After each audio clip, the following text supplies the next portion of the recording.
সমুদ্রপৃষ্ঠ থেকে প্রায় ৭,৫০০ ফিট উপরে অবস্থিত এই জায়গায় রয়েছে প্রায় ৬৫০েরও অধিক প্রজাতির গাছ।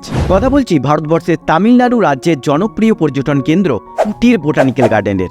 ৫৫ একর জায়গার মধ্যে অবস্থিত এই বোটানিক্যাল গার্ডেন উটিতে আসা সকল পর্যটকদের কাছেই বিশেষ আকর্ষণ। তাই আমিও আজ চলে এলাম নানা প্রজাতির উদ্ভিদ সামনে থেকে দেখার জন্য। জায়গাটি বেশ সুন্দর এবং সাজানো গোছানো।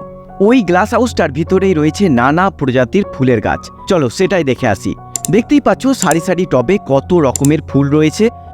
ফুল সম্পর্কে আমার খুব একটা আইডিয়া নেই, কিন্তু এই ফুলের সৌন্দর্য আমাকে মুগ্ধ অবশ্যই করছে।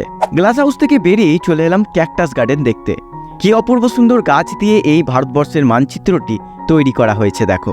এখানে একটি উদ্ভিদের জীবাশ্ম দেখে নিলাম, আর দেখলাম রুদ্রাক্ষ গাছ। এক কথায় একটা কোয়ালিটি টাইম স্পেন্ড করলাম এই বোটানিক্যাল গার্ডেনে। চ্যানেলটাকে সাবস্ক্রাইব করে রেখো, নাহলে আমাকে আর খুঁজে পাবে না।